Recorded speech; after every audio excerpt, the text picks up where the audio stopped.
Greetings, my human friends. This is Rudolf of Germany, the tall white alien. Now you may ask yourself, what is this all about? What is Rudolf doing? Well, today's subject of discussion is your real value to the universe, the same value you are sharing with the rest of all creatures on planet Earth. After all you have accomplished during your lifetime, more or less, must automatically come the question into your mind, what is this all about? What is the final value and the intrinsic value of my existence? And this I try to answer you in this video. After all is said and done, there is only one thing you share with all creatures on this planet, and this is the fact that you are a part of the food chain. You are just one more tiny link in an endless food chain. And that is what you share with all creatures.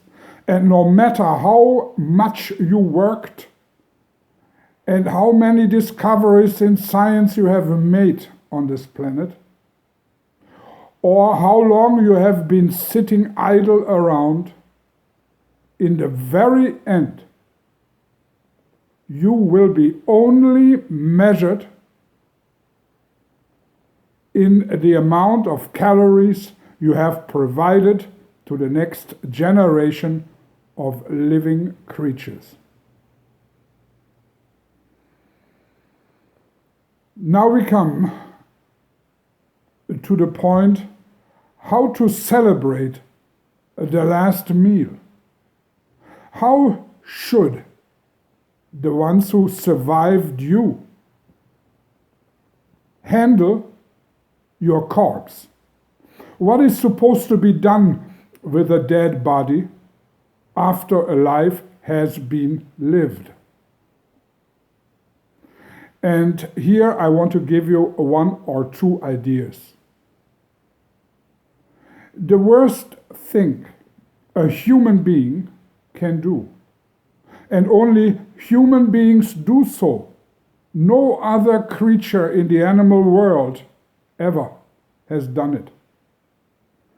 No other creature ever has burned their deads.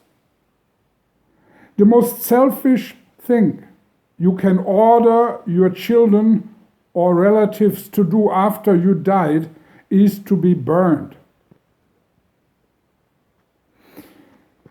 You have not been made of ashes when you came into this world.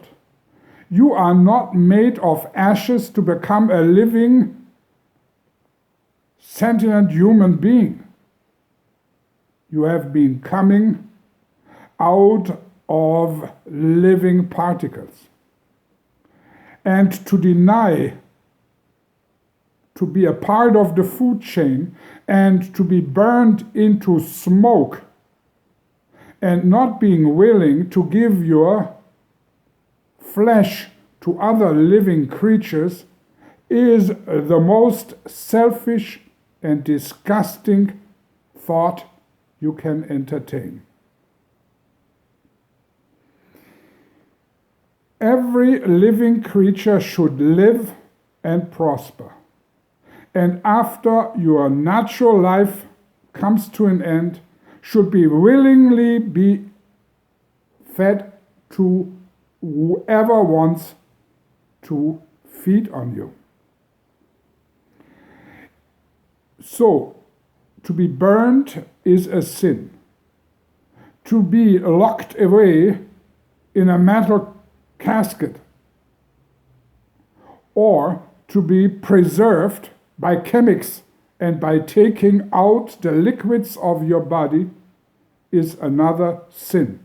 You put a barrier between you and the need for small creatures to prosper on this planet.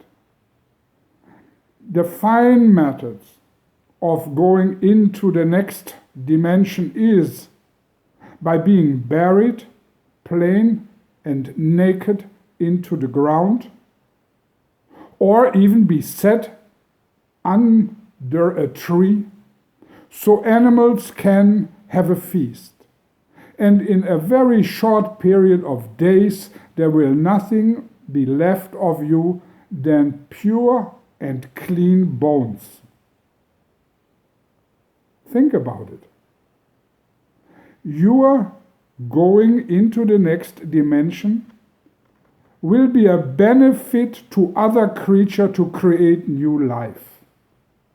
Isn't that a beautiful idea?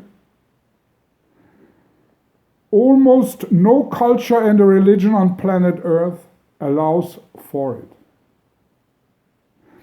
Think for a moment what religion, what culture on this planet gives their dead freely to other creatures to be fed upon. Yes, in India, there is one group of Hindi who are taking the flesh of the dead apart, cutting the flesh and the bones in tiny bits and pieces, and feed them to the wild birds. And each bird who gets a piece or two of you would fly in whatever direction he wants to fly with the new energy he has gained through your body. And with it, your bodily form is flying in all kinds of direction into the sky and creates new life. That would be the most noble form a human being could use to pass on. On other planets, and I'm not the one who will give you the name of the planet or the race, the intergalactical race, which I'm referring to, there is even a finer, more noble way of feeding the dead to the next generation.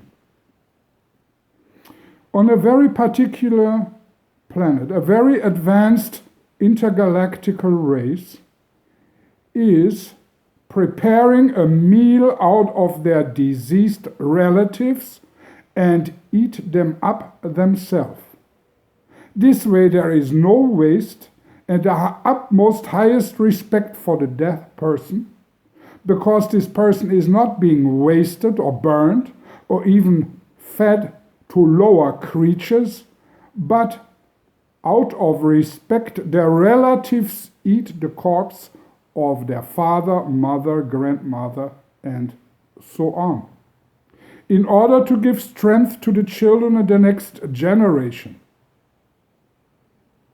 This is one way of dealing with the departed on another planet. I do not ask you to use this tradition on planet Earth, because I am very well aware that humans are not ready yet to show so much respect to their death.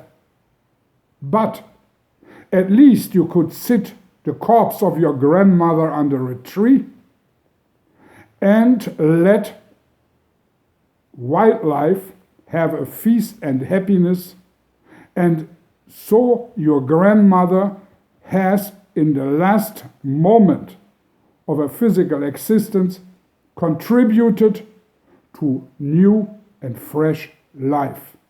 Rudolf of Germany.